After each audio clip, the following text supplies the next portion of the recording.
आप देख रहे हैं डिफेंस डायनेमिक्स और मैं हूं दानवीर सिंह, नई दिल्ली से।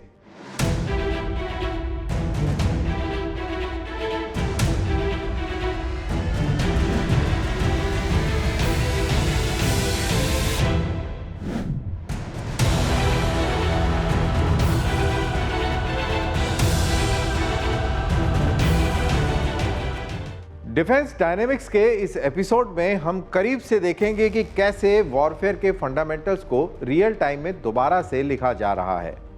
स्टेल्थ की बदलती सीमाओं से लेकर पैसिव इंफ्रारेड डिटेक्शन सिस्टम्स के उभार तक, जो अब सबसे एडवांस फाइटर एयरक्राफ्ट्स को भी ट्रैक कर सकते हैं। साथ ही बात करेंगे भारत की ग्लोबल पोजीशन में आए एक बड़े बदलाव की, जहां डिफेंस एक्सपोर्ट्स आज रिकॉर्ड हाई पर हैं, जो देश को बायर से बिल्डर के रूप में ट्रांसफॉर्म कर रहा है। और माइटेक में हम एक बिग पिक्चर पर नजर डालेंगे।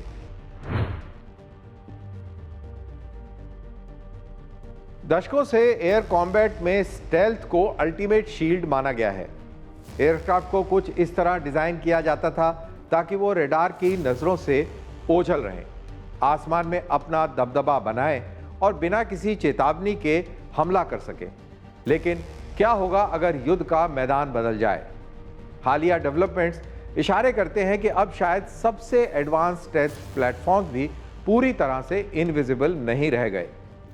ऐसा इसलिए नहीं कि रडार्स बेहतर हो गए हों, बल्कि इसलिए कि अब लड़ाई रडार से कहीं आगे निकल रही है। आज की हमारी लीड स्टोरी में हम एयर वॉरफेयर में आए इस अहम बदलाव पर नजर डालेंगे, यानी पैसिव इंफ्रारेड डिटेक्शन पर, और जानेंगे कि कैसे यह टेक्नोलॉजी एरियल कॉम्बैट के भविष्य को फिर से परिभाषित कर सकती है।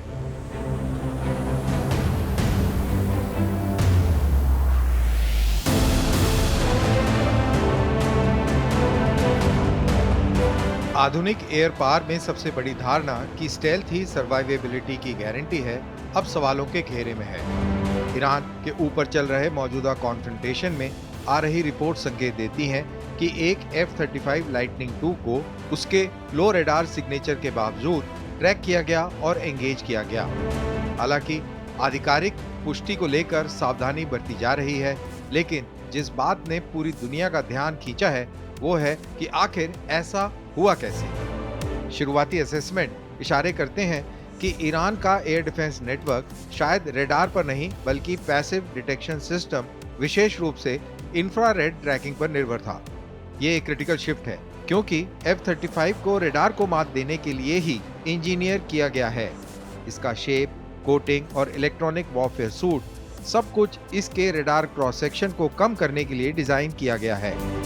लेकिन स्टेल्थ की भी एक सीमा है, यह हीट को खत्म नहीं कर सकता।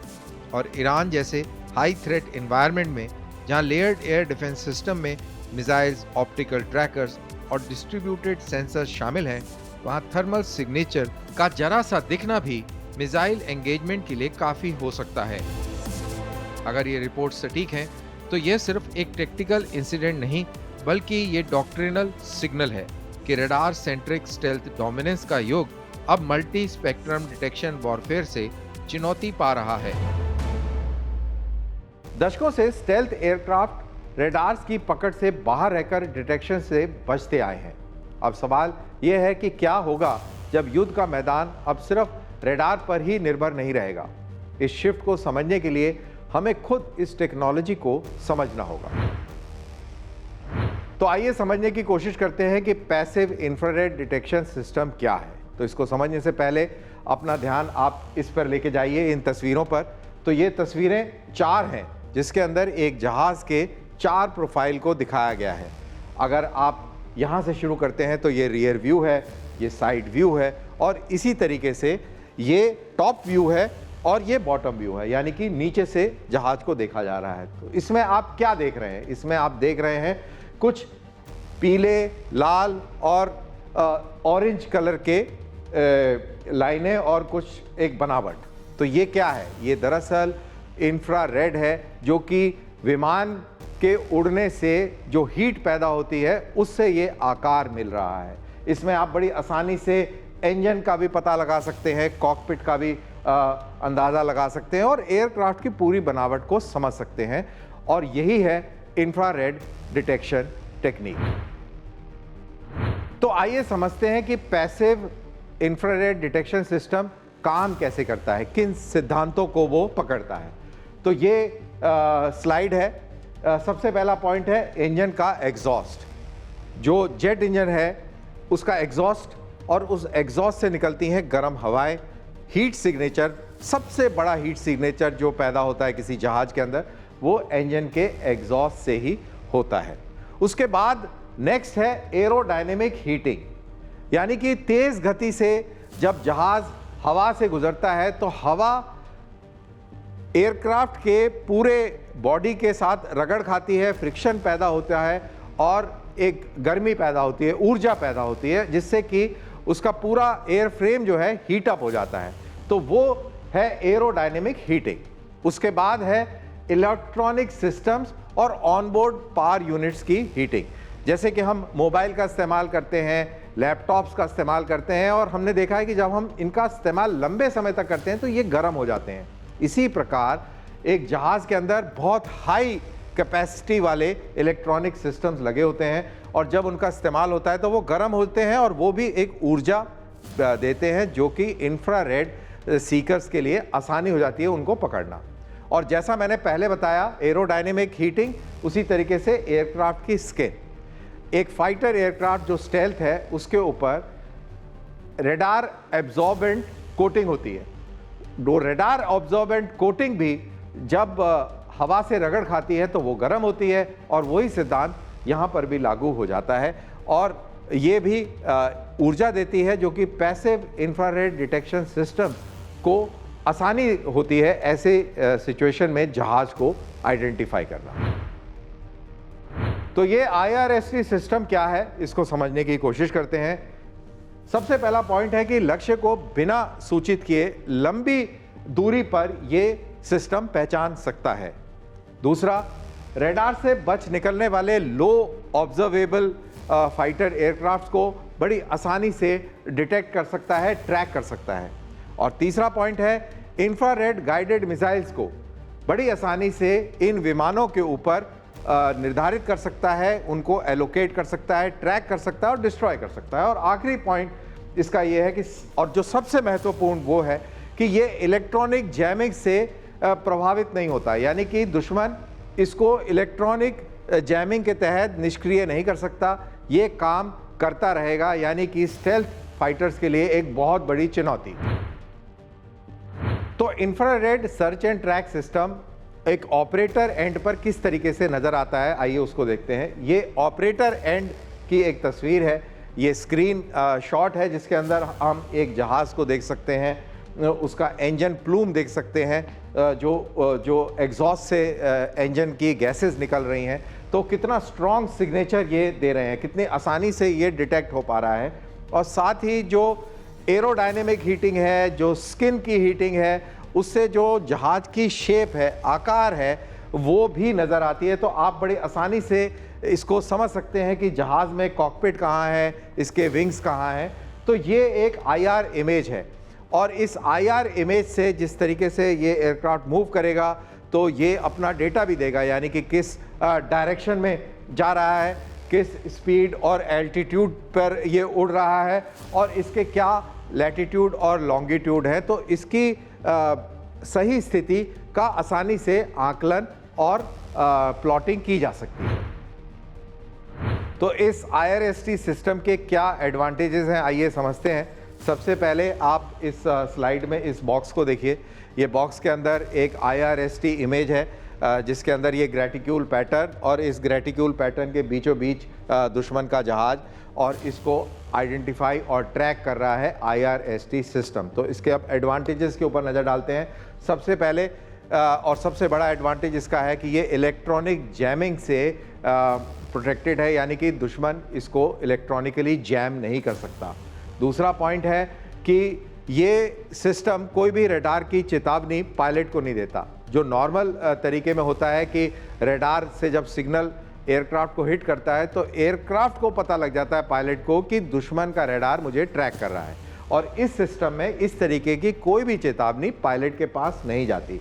और इसी तरह ट्रैकिंग का भी कोई संकेत पायलट को नहीं मिलता है, यानी कि दुश्मन के पायलट को बिल्कुल भी पता नहीं चलेगा कि उसको रडार पेंट कर रहा है और उसको ट्रैकिंग सिस्टम ट्रैक कर रहे हैं। और फाइनली मल्टी एंगल डायमेंशन से इसको ट्रैक किया जा सकता है, यानी कि IRST सिस्टम के जरिए मल्टी डायमेंशन से उसको देखा जा सकता है, यानी कि अलग अलग साइड से, ऊपर से, नीचे से इसको ट्रैक कर सकते हैं, यानी कि मल्टी लेयर्ड होता है। यानी कि ये लड़ाई के दौरान अगर एक आधा सिस्टम नष्ट भी हो जाए तो भी काम करता है, क्योंकि अलग अलग जगह से ये फीड आ रही है। रडार के दौर में इनविजिबिलिटी का मतलब ही सर्वाइवल था, लेकिन इंफ्रारेड के दौर में हर एयरक्राफ्ट अपने ऐसे निशान छोड़ता है जो आम रडार नहीं पकड़ सकते। तो इस बदलती डिटेक्शन बैटल में भारत कहां खड़ा है? भारत के पास पहले से ही ऐसे कई प्लेटफॉर्म्स मौजूद हैं जो इंफ्रारेड ट्रैकिंग कैपेबिलिटीज से लैस हैं।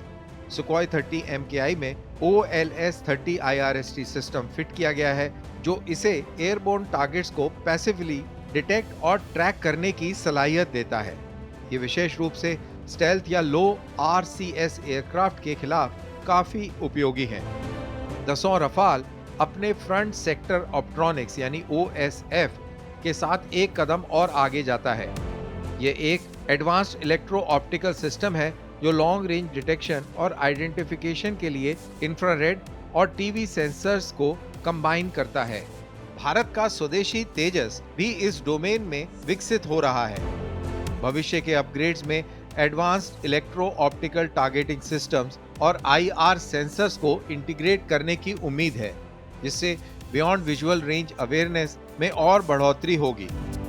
इन प्लेटफॉर्म्स के अलावा defence research and development organisation इन पर काम कर रही है। हालांकि असली बदलाव नेटवर्क सेंट्रिक वॉरफेयर में छिपा है। इंडिया की भविष्य की क्षमता न केवल व्यक्तिगत सेंसर्स पर निर्भर करेगी, बल्कि इस बात पर भी करेगी कि ये सिस्टम एयर, लैंड और स्पेस डोमेन्स में कितनी अच्छी तरह से इंटीग्रेट किए गए हैं। भारत के पास जरूरी टूल्स मौजूद हैं। अब चुनौती इन्हें एक सीमलेस और मल्टी लेयर्ड डिटेक्शन इकोसिस्टम में जोड़ने की है। यह हमें भविष्य की ओर ले जाता है और एयर कॉम्बैट की अगली पीढ़ी यानी नेक्स्ट जनरेशन की तरफ। छठी पीढ़ी के फाइटर्स जैसे कि यूनाइटेड स्टेट्स का नेक्स्ट जनरेशन एयर डोमिनेंस और यूरोप का टेम्पेस्ट प्रोग्राम ठीक इसी चुनौती के जवाब में डिजाइन किए जा रहे हैं, क्योंकि स्टेल्थ की जो बुनियादी धारणा थी वो अब बदल रही है। पहले लक्ष्य सीधा था रडार डिटेक्शन से बचना, अब युद्ध का मैदान बहुत ही जटिल मांग कर रहा है। कई डिटेक्शन स्पेक्ट्रा के बीच सरवाइव करना। इंफ्रारेड डिटेक्शन एक मौलिक समस्या पैदा करता है। आप रडार को चकमा देने के लिए एयरक्राफ्ट को एक खास आकार दे सकते हैं, आप इलेक्ट्रोमैग्नेटिक वेव्स को सोख सकते हैं, लेकिन आप हीट को खत्म नहीं कर सकते, जिसका मतलब है कि भविष्य के फाइटर्स को खुद सर्वाइवेबिलिटी पर फिर से विचार करना होगा। मुख्य अडैप्शन में ये शामिल होंगे थर्मल मैनेजमेंट, यानी एग्जॉस्ट टेम्परेचर को कम करने के लिए इंजन का डिजाइन, एयरफ्रेम के माध्यम से हीट डेसिपेशन, थर्मल सिग्नेचर्स को छुपाने के लिए एडवांस मटेरियल्स। दूसरा, स्टैंड ऑफ वॉरफेयर, यानी लंबी दूरी से टारगेट्स को एंगेज करना, भारी सुरक्षा वाले एयर स्पेस में घुसने की जरूरत जो कि कम करेगा। तीसरा, मैन्ड अनमैन्ड टीमिंग, दुश्मन की नजर भटकाने और हमले झेलने के लिए लॉयल विंगमैन ड्रोन्स का इस्तेमाल। और चौथा, सेंसर फ्यूजन और AI, डिटेक्ट होने से पहले ही खतरों को डिटेक्ट करना। अलग अलग डोमेन्स में रियल टाइम बैटलफील्ड अवेयरनेस में सुधार लाना। और पांचवा, मल्टी स्पेक्ट्रम स्टेल्थ, सिर्फ रडार स्टेल्थ ही नहीं बल्कि इंफ्रारेड, अकूस्टिक और इलेक्ट्रॉनिक सिग्नेचर मैनेजमेंट। इसका मतलब साफ है, भविष्य का एयर कॉम्बैट किसी एक इनविजिबल एयरक्राफ्ट के आसमान पर राज करने के बारे में नहीं होगा, ये सिस्टम्स ऑफ सिस्टम्स के बारे में होगा, जहां फाइटर्स, ड्रोन्स, सेंसर्स और नेटवर्क्स एक साथ मिलकर काम करेंगे। अब सवाल ये नहीं है कि क्या आप इनविजिबल हो सकते हैं, सवाल यह है कि क्या आप दिखाई देने के बावजूद सरवाइव कर सकते हैं या नहीं। स्टेल्थ ने एयर कॉम्बैट के नियमों को पूरी तरह से बदल दिया था, लेकिन टेक्नोलॉजी उन्हें एक बार फिर से बदल रही है। पैसिव इंफ्रारेड डिटेक्शन हमें एक सरल सच्चाई की याद दिलाती है। आप सेंसर से तो छिप सकते हैं, लेकिन आप फिजिक्स से नहीं छिप सकते। जैसे जैसे डिटेक्शन सिस्टम रडार से मल्टी स्पेक्ट्रम ट्रैकिंग की ओर विकसित हो रहे हैं, एयर वॉरफेयर का भविष्य अब सिर्फ इनविजिबिलिटी के बारे में नहीं होगा, बल्कि ये इंड्योरेंस, अडेप्टेबिलिटी और नेटवर्क सर्वाइवल के बारे में होगा। और उसे भविष्य में जो पक्ष सबसे पहले देखेगा, वह न केवल पहले स्ट्राइक करेगा, बल्कि युद्ध शुरू होने से पहले ही उसे जीत लेगा।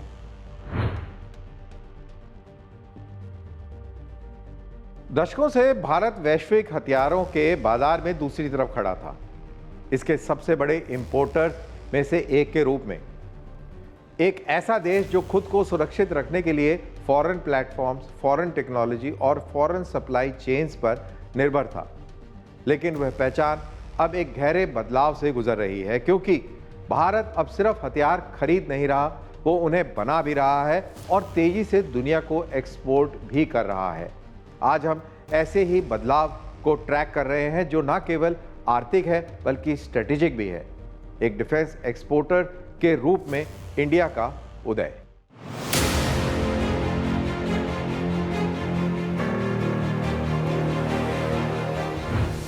भारत के डिफेंस एक्सपोर्ट्स के आंकड़े एक ऐतिहासिक ऊंचाई पर पहुंच गए हैं।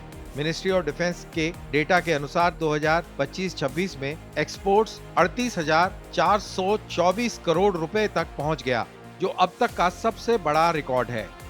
लेकिन असली कहानी इस बदलाव के स्केल में छुपी है।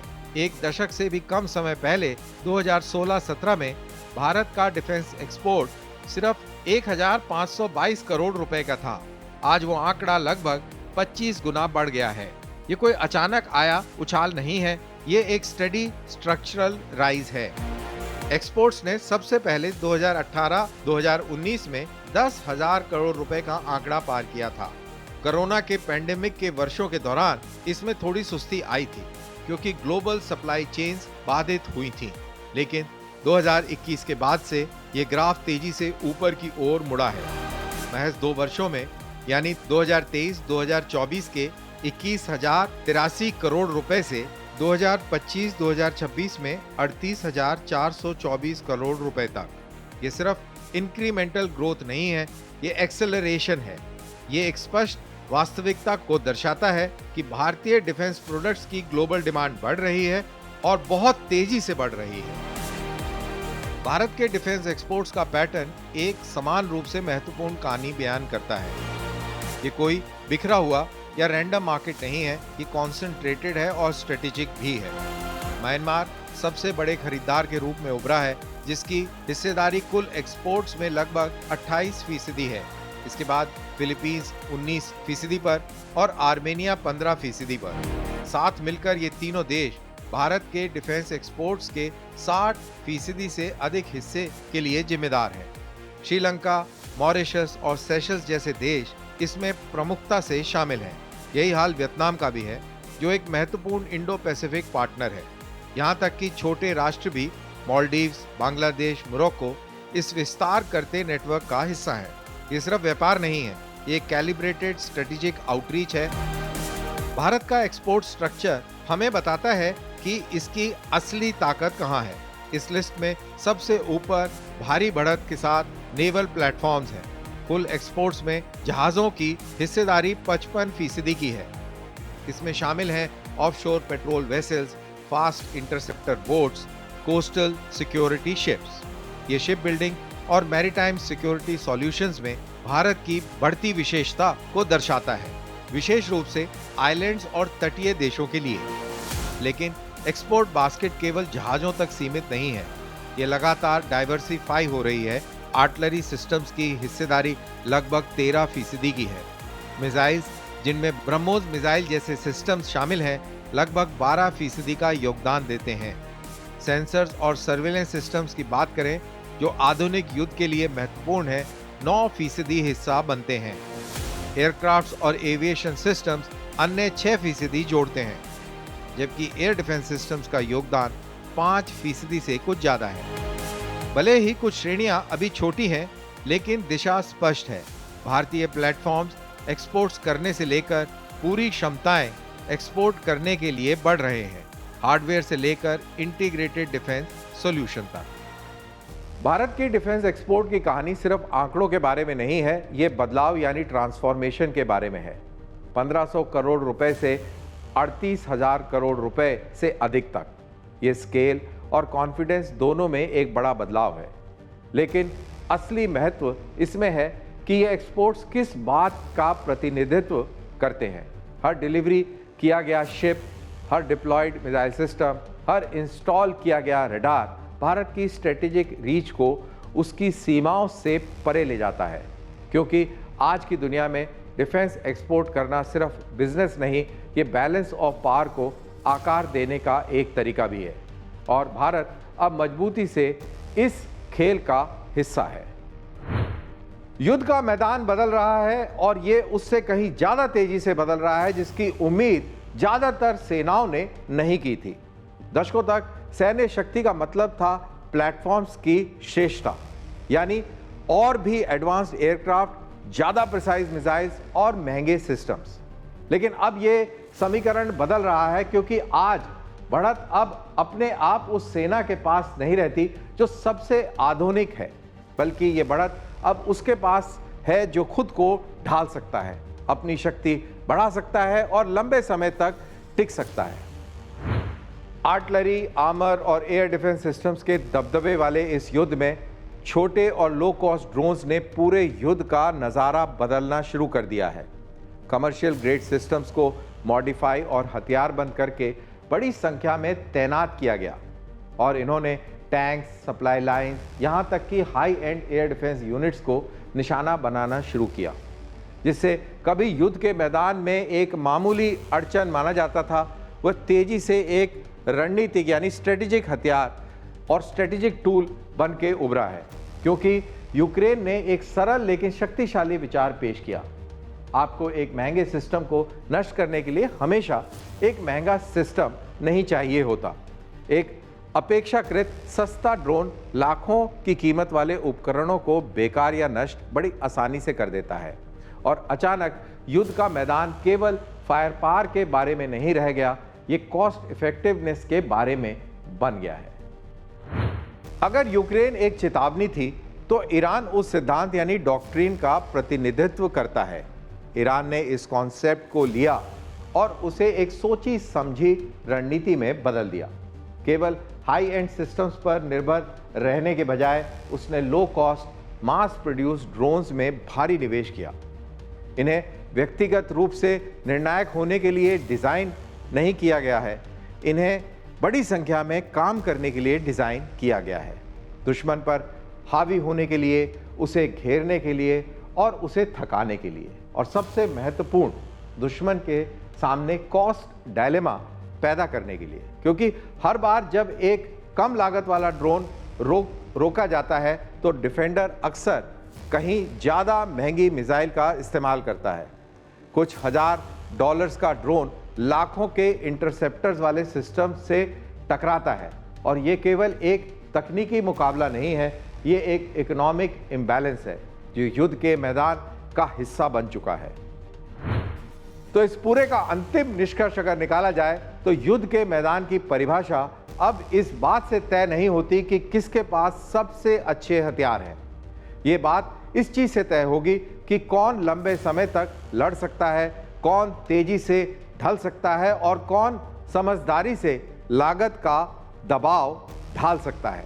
क्योंकि कल के युद्ध में जीत शायद सबसे शक्तिशाली सेना की नहीं होगी, जीत उसकी हो सकती है जो एक नई वास्तविकता को समझता है कि कभी कभी युद्ध के मैदान पर सबसे सस्ता हथियार सबसे महंगा प्रभाव डाल सकता है।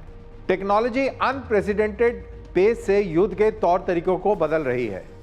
ऑटोनोमस ड्रोन्स और लॉयल विंगमैन जैसे एयरक्राफ्ट से लेकर स्टेल्थ अनमैन्ड कॉम्बैट सिस्टम्स और एआई इनेबल्ड प्लेटफॉर्म्स तक भविष्य के युद्ध क्षेत्र को रियल टाइम में नया आकार दिया जा रहा है।